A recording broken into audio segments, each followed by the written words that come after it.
It's good stuff, man. We bought like 10 litres of this today. It's an organic orange juice here in Australia. The oranges actually taste half ripe. And anyway, it's a 24-hour mountain bike race. I've finished 8 of them. I've won 2 overall. And I've done the Paris-Brest Paris, which is the world's longest single-stage race ever. It's 1,243 kilometres. It's in France. It goes from Paris to Brest and back to Paris. I did that, no support, in 51 hours 30 total time.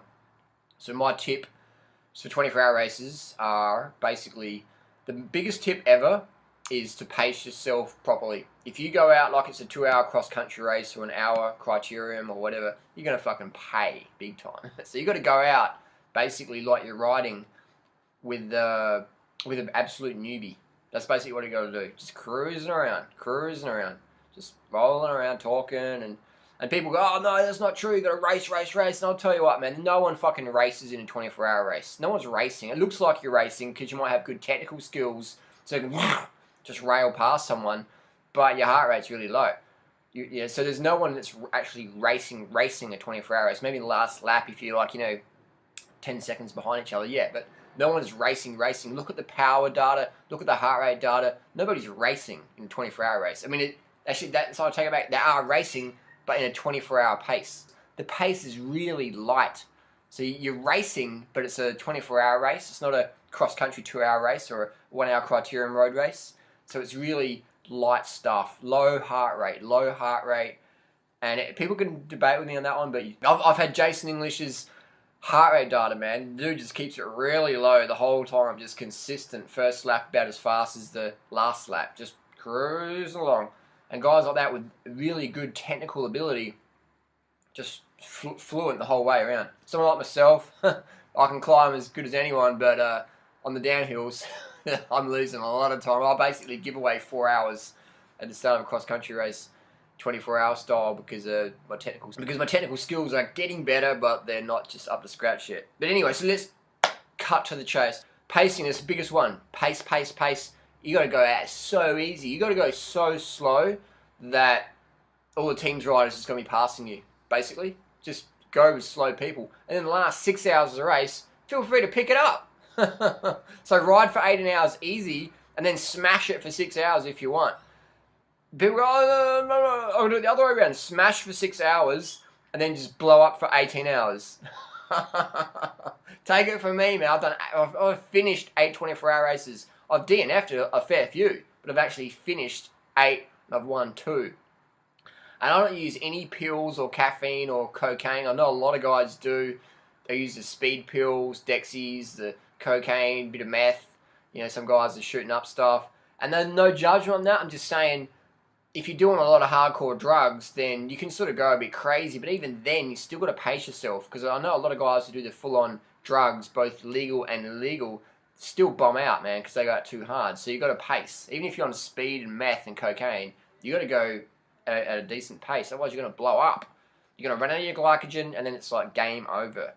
So pacing is the biggest thing I can give. For a 24-hour rider, pace. Just go easy. Go so easy you feel like you're going too easy. Basically, that's what you're going to do. So your first lap in a 24-hour race should be as fast as your last one. If it is, then you've paced right. Unless of course it starts raining and the course turns to mud.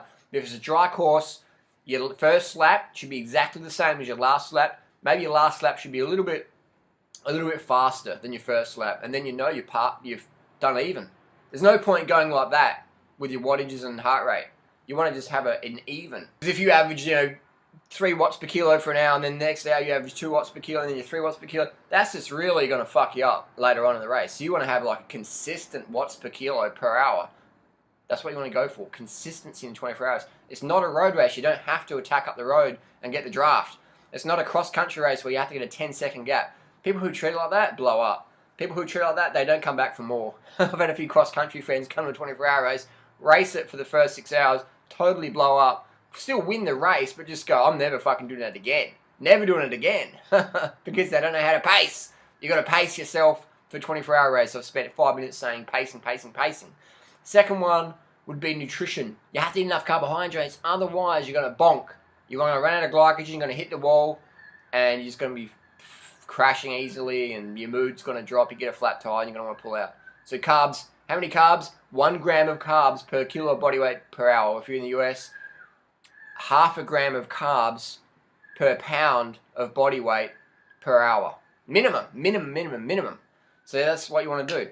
One of my friends, his methodology is he eats that as well. Plus he says, I eat till I'm about to vomit and then I keep riding for another 2 hours. So every 2 hours he has a large carbohydrate meal till he's about to vomit, and then he knows he's had enough and he keeps going for another 2 hours.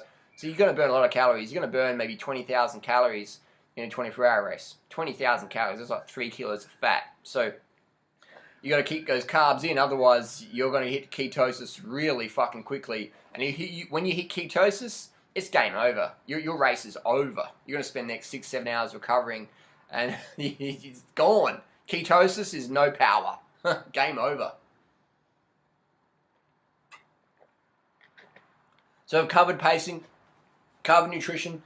Lastly on nutrition, if you eat fat, if you're eating like fat, like nuts or oil or whatever, when you're in a 24-hour race, it's just going to slow your legs up.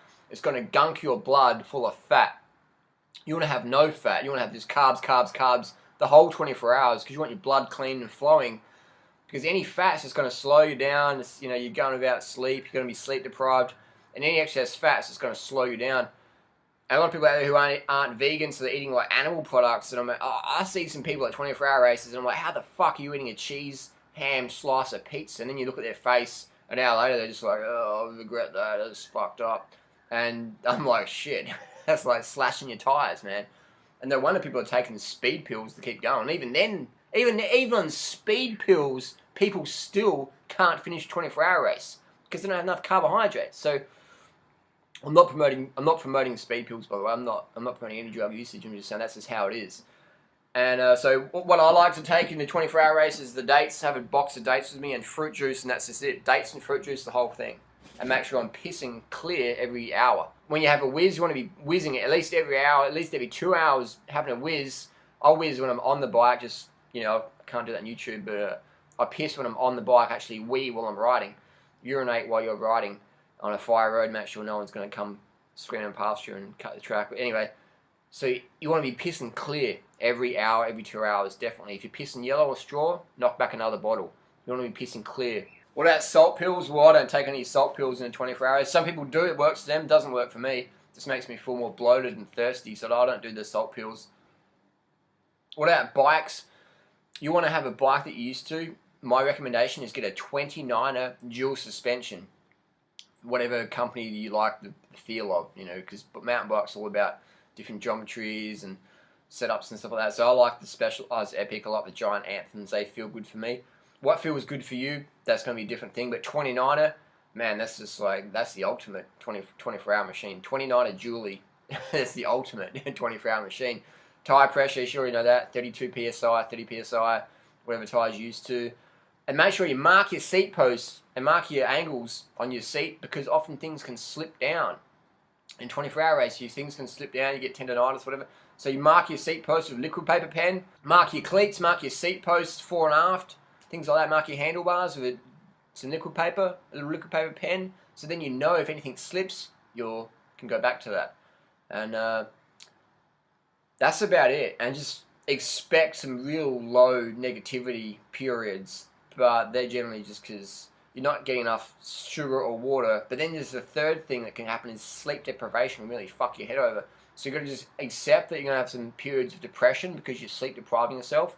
So just tell your body, hey body, this is okay, we're going to sleep tomorrow, it's going to be over soon, let's just keep rolling through. And if you pace yourself properly, that's really easy to do. But if you go out too hard, man, fuck, I've got heaps of mates that can, just smash the 24-hour races. They don't do them anymore because they just push too hard and just crack themselves. So you got to really pace yourself and enjoy it, have fun, have fun. Just completing a 24-hour race is a big challenge. It's an amazing challenge. There's plenty of people who can never do a 24-hour race, mainly because they don't know how to pace themselves. But anyway, so that's it. Pace yourself, get your carbs in per hour, make sure you're pissing clear, use the 29er dual suspension, and the grips, handlebar grips lastly. The grips I recommend are called Ergons. Ergon grips. Get a pair of them. Ergons, man. Makes all the difference. My friend Jason Morrison in Adelaide, He gave me that tip back in 09. Ergons, man, that's just where it's at. Or Specialized, make a copy. Get those Ergon style grips either way. Post your comments down below. What have you found helpful in your 24-hour racing? And don't forget to like, share, and subscribe if you want to see more of these videos. Thanks for watching. Post your comments and questions down below. I'll see you out there next 24-hour race. Peace.